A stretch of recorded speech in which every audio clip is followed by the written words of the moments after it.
not only because of the work that I do, but because I'll be speaking to the girls at West Broward High School. West Broward High School tomorrow as part of the Women of Tomorrow organization. They've been gracious enough to invite me to speak. And before we do anything else tonight, I want to share a quote very pertinent to women by one of my favorite people, Maya Angelou. My mission in life is not merely to survive, but to thrive, and to do so with some passion, some compassion, some humor, and some style. And as women, I know that we're all trying to find that balance all the time. Girl, you got it. But tonight, it's about another doctor we have on our show this evening. She's phenomenally brilliant. I love her. I'm so glad she's here. We've been trying to get her here forever. Dr. Tara, thank you for being here. Thanks for having me. Of course. Why don't you give us the goods? Tell us a little bit about yourself. Sure. Well, I'm so happy to be here. It feels like it's been months in the making. Months in the making. Months in the making. I am a licensed clinical psychologist. I practice in downtown Fort Lauderdale. I specialize in treating anxiety disorders and OCD. I work mostly with children, adolescents, and I also work with parents and help them address some behavior issues for their children. That's incredible. How long have you been doing this? So I've been in private practice in Fort Lauderdale 2 years, and I've been practicing about 6 years now. Private practice, what is the name of your... Sure. So the practice name is South Florida Psychological Group. Like I said, we're located in downtown Fort Lauderdale.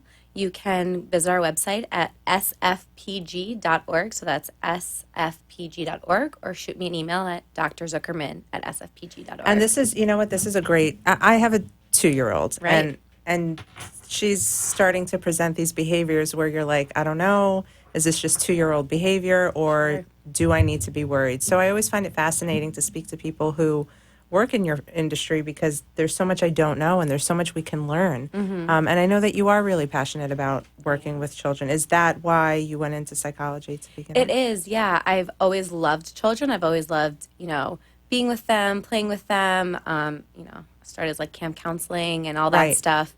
And I just really love working with them. And I also feel like, in today's day and age, children don't always have a voice or a choice. And I think helping to empower them to develop their inner voice, and then also to help parents support them in finding their voices, is something I'm really passionate about. I'm passionate about helping other people find their voice too. I think there's such, yeah.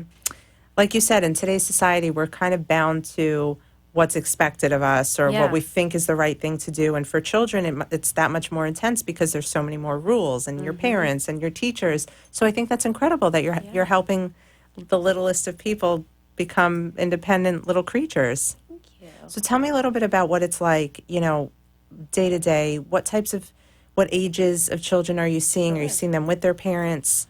Sure. So I see a whole, a wide variety of people and of children and families. So I see children as young as 5, and I see all the way up to young adults, really, in their 20s or early 30s.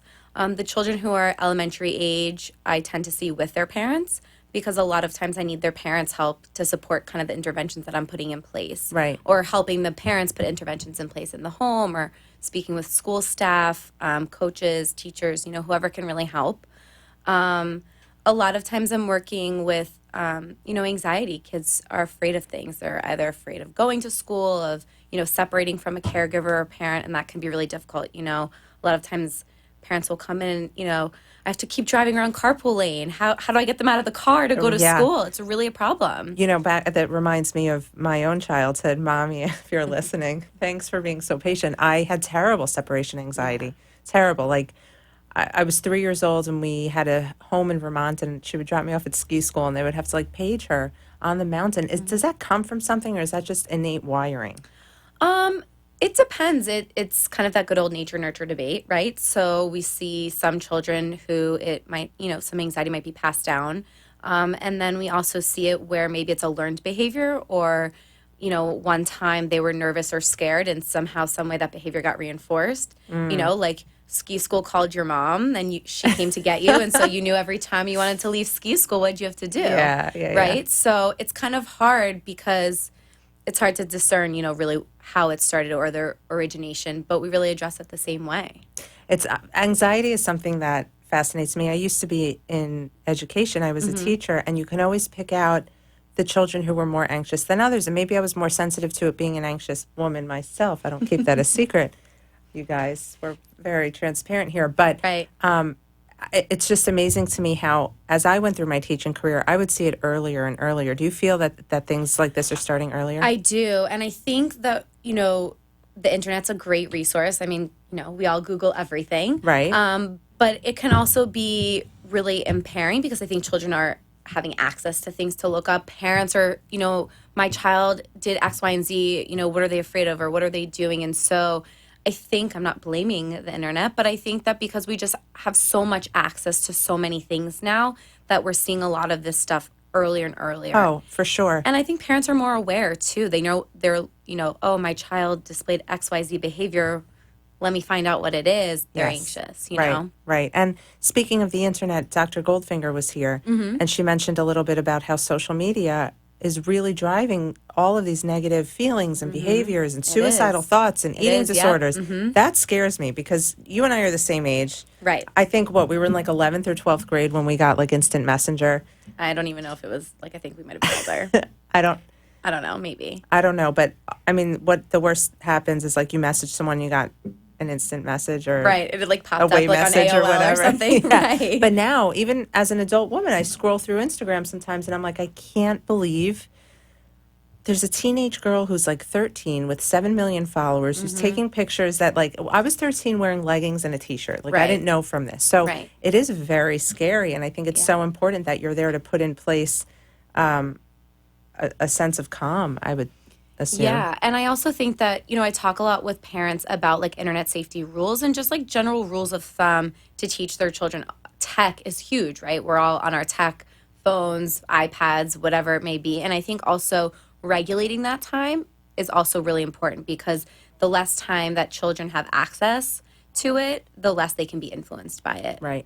And that's hard because we're all so attached, myself included, to phones, TVs, computers. I have like carpal tunnel in my thumb, you guys. Like I'm sure we're going to see a huge surgence of that in really? our like generation. I saw something actually about how like our pinky thumbs are like our pinky thumbs, our pinky fingers are now evolving from the way we hold the phone, right? And I feel it like at night before I go to bed, and it's just, but it's the nature of the beast. All of my business is done on the computer through my phone, and even my 2-year-old knows how to swipe open my phone. I think I'm convinced that like babies are born knowing how to like swipe right and left. I swear, I do. My daughter can swipe. They know. Good job, Bella. Right. Really proud of you. If you have questions tonight for us, you can give us a call, 888-585-1470, or you can call Dr. Tara anytime with the number on the screen. I want to talk more about, sort of your transition into private practice because, for a lot of us women, going into business for ourselves is like the ultimate dream. Absolutely. It's scary. It takes a lot of work. You have to have a lot of guts. Good quote I posted the other day is that sometimes it takes balls to be a woman, and especially to be a woman in business. Yeah. So tell me a little bit about what that was like for you. How did you make the decision? I definitely didn't make it completely independently. I had a lot of support from my family, my husband really kind of pushing me to kind of move forward with it. It's something I always talked about. I always knew that it was something I wanted, but wasn't sure how or when I was going to do it. And it just sort of evolved over time. I felt like I had put my time in and I'd really learned a lot, been in a lot of different environments, saw what I liked, what I didn't like, what I wanted to do, what I didn't want to do. And I really just kind of took the leap. And it is scary. It's still scary sometimes. You're the boss. It's you and only. Right. And it's like one day you have all these clients and you feel like, all right, I've got this. And then you always worry what happens when the other shoe drops. And I think that that's just really normal. I think that it's normal for anybody starting any sort of business. You, me, anybody. I think that just surrounding yourself with supportive, empowering people like yourself, right? Like, thank you.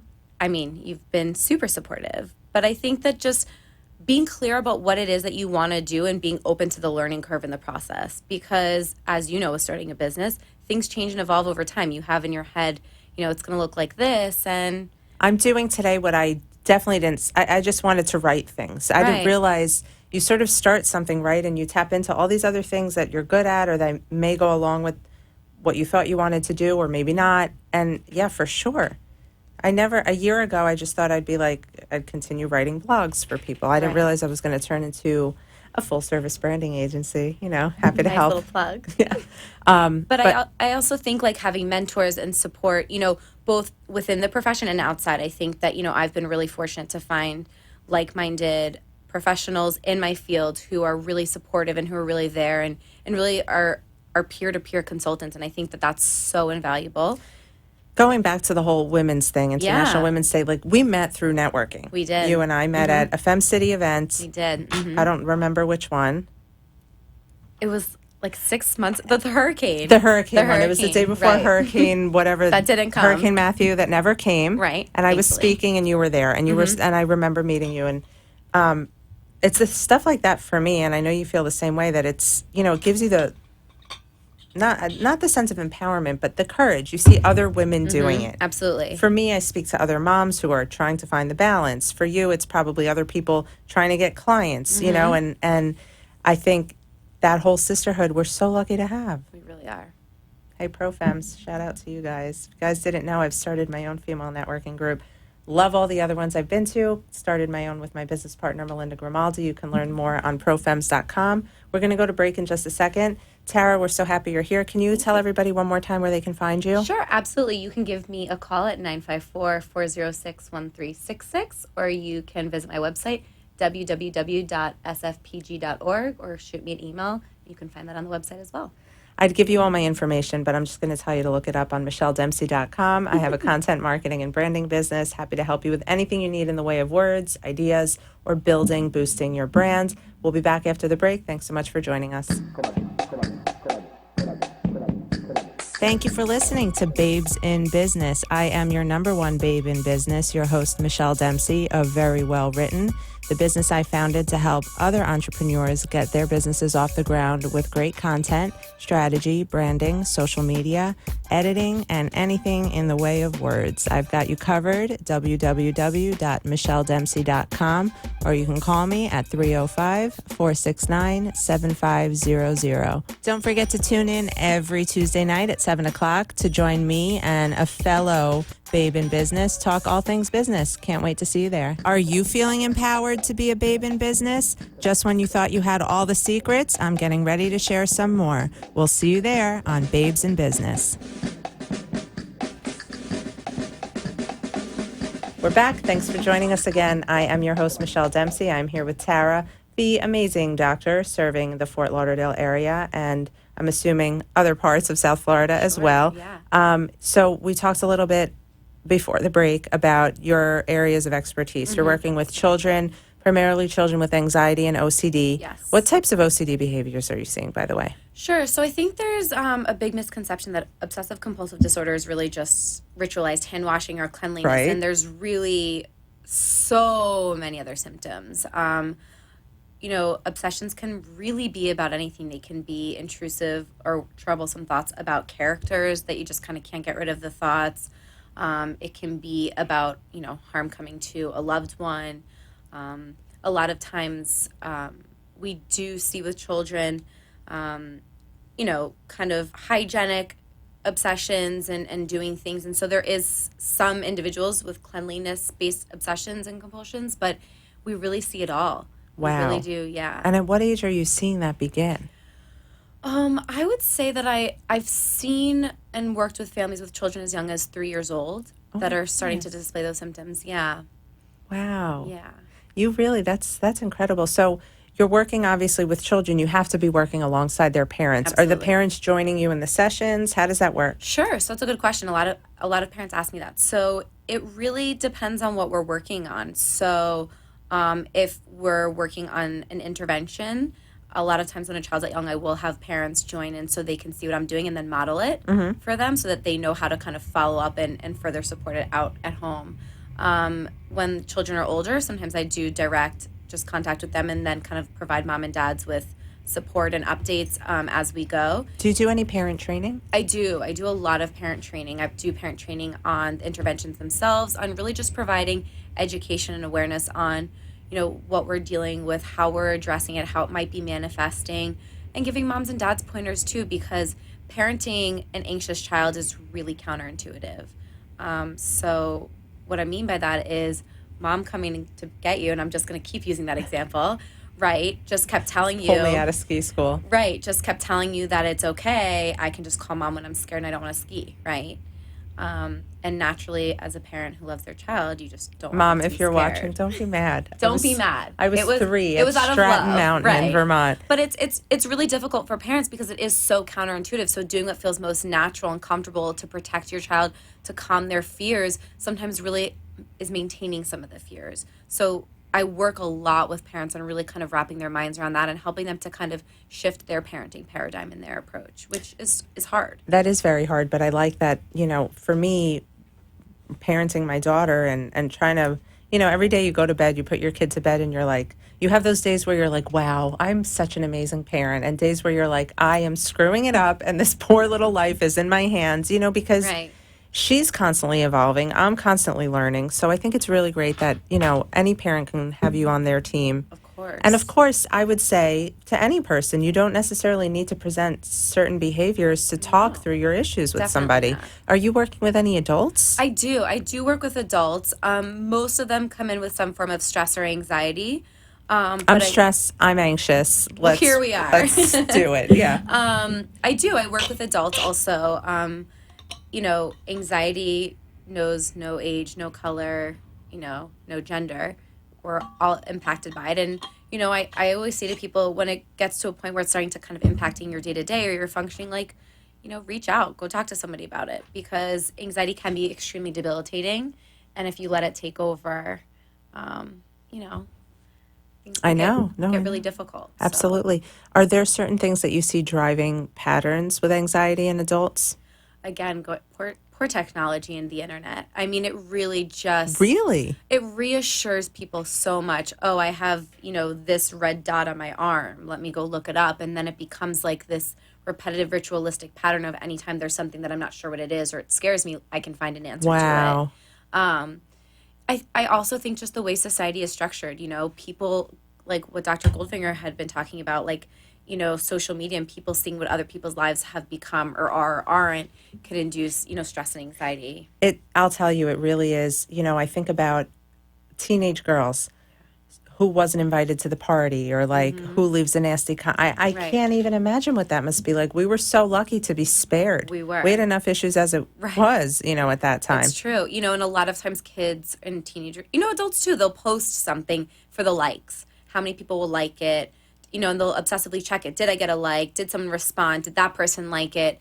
And it generates all this like excess worry and energy on something that's really probably not that life-changing or important. Unless you're in business, social media is very important. Social media is very so important. and Michelle Dempsey should handle it for you. Yes, she should. No, but I totally understand. I think that's great. Do you do any sorts of classes or groups? So I'm not doing classes or groups right now. I have done parenting training groups, or I've done support groups for parents and caregivers, or I've done treatment-based groups for children and adolescents. But currently, I don't have any groups right now. Okay.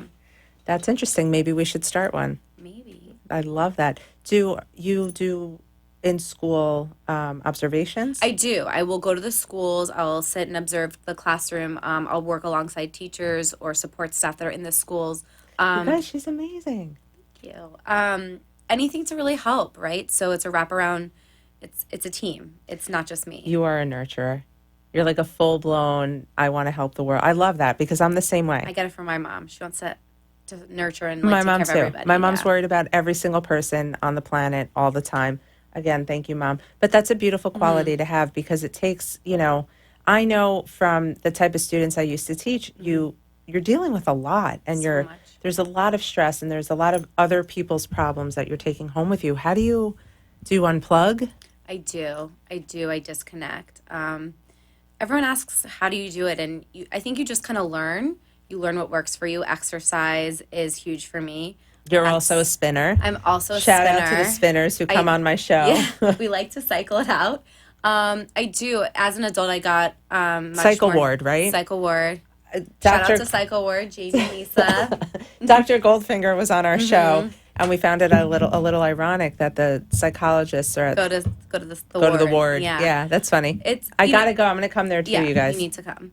But exercise really helps. That's really my time to zone out. Dr. Goldfinger and I laugh because when I go there, I like don't really chat. I'm just like there to do my thing. Yeah, like don't talk to me. Disconnect. I'm also like an avid TV watcher. Shows. Give me some shows. Oh, I watch like all the Bravo junk, all Okay, of it. yeah. Like I just really like Beverly to kind of Hills. just all of it, Okay. all the Real Housewives. Shout out to Erica Jane. Yeah, Yeah. all of it. And family and friends. I just like to have fun. I like to just kind of be when I'm not working, I'm not working, and I think that really kind of comes through in my work because then when I'm there, I'm there. You're very present. I am, and when I'm not, I'm not. You're very balanced, Dr. T. Well, thank you. I work really hard at it. I know you do. Try. It's a work in progress for all of us. Of course. So, do you have plans to expand to other areas? Yeah, I think that the game plan is to expand and become more of a group-based practice so that it's not just me, because I'm not for everybody and I don't see and treat everything. So I think that's probably like the next phase. And then Are you interested in other areas that you're not currently focusing on to maybe bring somebody in? Like, what else interests you in the world of psychology? I definitely think that other people working with more with adults who don't have anxiety-based issues but have other issues is not really my wheelhouse. I think that there's such a need for that. I think that, divorce, transition issues are huge. I also think that there is a huge need for just family therapy. And, somebody who really specializes in the family system. Right. Versus where someone like me, I do work with families, but I kind of work with one individual and then I help the rest of the family. I think somebody who can really work in the family system. And then I also think health-based psychology is another area of interest. That I'd sounds like to interesting. expand to. Yeah. What is that about? Medical issues that, trigger or, cause some psychological-based issues, how health issues impact psychiatric and mental health. There's a huge kind of growing, budding field of that too. So I think that's really interesting. Wow. So you're very much just beginning. I am. Talk to us a little bit about, so as I mentioned, Tara has so graciously invited me to speak at the South Broward High School, West Broward High School for Women of Tomorrow. What is the Women of Tomorrow organization all about? How'd you get involved in that? Because that is, I spoke at another one of their things and it's just amazing. I know, it is. I kind of fell into it. A former boss and colleague had been doing it really since the organization started many years ago, I guess. I don't really know. And it's an organization that mentors young women I believe it started in the Tri-County area down here, and I believe it's expanded nationally. Wow. And it's a mentorship program. So we go in once a month and we mentor and we speak to a group of women and, we address different topics. Sometimes we'll talk about relationships, we'll talk about communication. I'll do a lot of kind of like study strategies and kind of attention based exercises. We've, like I said, we've talked about nutrition. We'll, really kind of whatever their needs are. And I was asked as a guest speaker, like you're coming tomorrow to be our guest speaker. And I really just loved it. That's how I felt in my first. Yeah. It was just another way to give back. Excuse me. And I loved it. And you find, like for me, I know because I used to be in the classroom space. So for me, being able to go in and now take the experiences I've had since and, becoming a parent and starting a business and sort of finally using all the challenges in my past and turning it into something else, making that connection then, I think is so meaningful. And I'm not surprised that you're involved, and I'm really excited that I'll be able to come tomorrow on such a meaningful day, International Women's Day. Tara, what does International Women's Day mean to you? Oh, girl power. Girl power. We're overusing the girl power these days. Really it's like are. but and girl boss. But I really feel that girl boss, yes. Hashtag. Last year was really such a pivotal time, especially in South Florida. There was such a large movement towards more female networking. We had the Women in Power Expo at the end of the year, and I feel like we're just, as women in groups, in packs, we're like off and running, and this whole support thing, it's like the anti-mean girl movement. It really is. It just makes me so happy. Me too, and I also kind of feel like I just fell into that. Like I came to that One Femme City event, and I had been searching for women mentorship and camaraderie because I think it's just so important to be able to share with somebody what their experience has been, what mine has been, because we get each other as women, you know? Yes, nobody understands a woman like a woman. Right, it's true. And I just have to shout out all of my amazing friends. I've had quite the week, and everybody's just, there, and it's just, it really is girl power. It is. We have another minute. Tell everybody again where we can find you. You Yes. have been so informative and Thank amazing. you. She's brilliant. Thank you for having me. Sure. Please check out the website. It's www.sfpg.org. My email and phone number are on there, and give me a call. Yes, if you have children, if you are dealing with anything that just doesn't feel right, this is the girl to call, Yes. because obviously if she can't help you, she's going to refer you to somebody who can. Absolutely. We're all going through stuff. It's so important to remember that every day is another day to start fresh. It's another day to pick yourself up off the ground, no matter how you're feeling, and give it another go. You're given the gift of another day every morning, and use it wisely. And if you ever need any help in your business, I'm your girl, Michelle Dempsey, michelledempsey.com, content marketing, brand strategy. If you are looking for an amazing female networking group to join, you can meet me on this Friday at Brio. We are hosting a lunch through ProFems, the organization I started with Melinda Grimaldi. Find us at profems.com. Next week, we have another special guest. I'll be promoting that soon. And of course, it's all about you in business, babe. So keep it smart, keep it sassy, keep it successful, keep being a babe in business, and we'll see you next time. Like they say, all good things must come to an end. But the good news is we'll be back next week with more tips, more secrets, and more strategies to empower you on your business babe journey. Did you like something you heard today, or would you like to join us on the show? Please contact me now at 305-469-7500 or visit me on the web at www.michelledempsey.com. I look forward to connecting with you and helping you become a babe in business. The opinions expressed on the preceding sponsored program were strictly those of its hosts, guests, and callers, and not necessarily those of this station, its staff, management,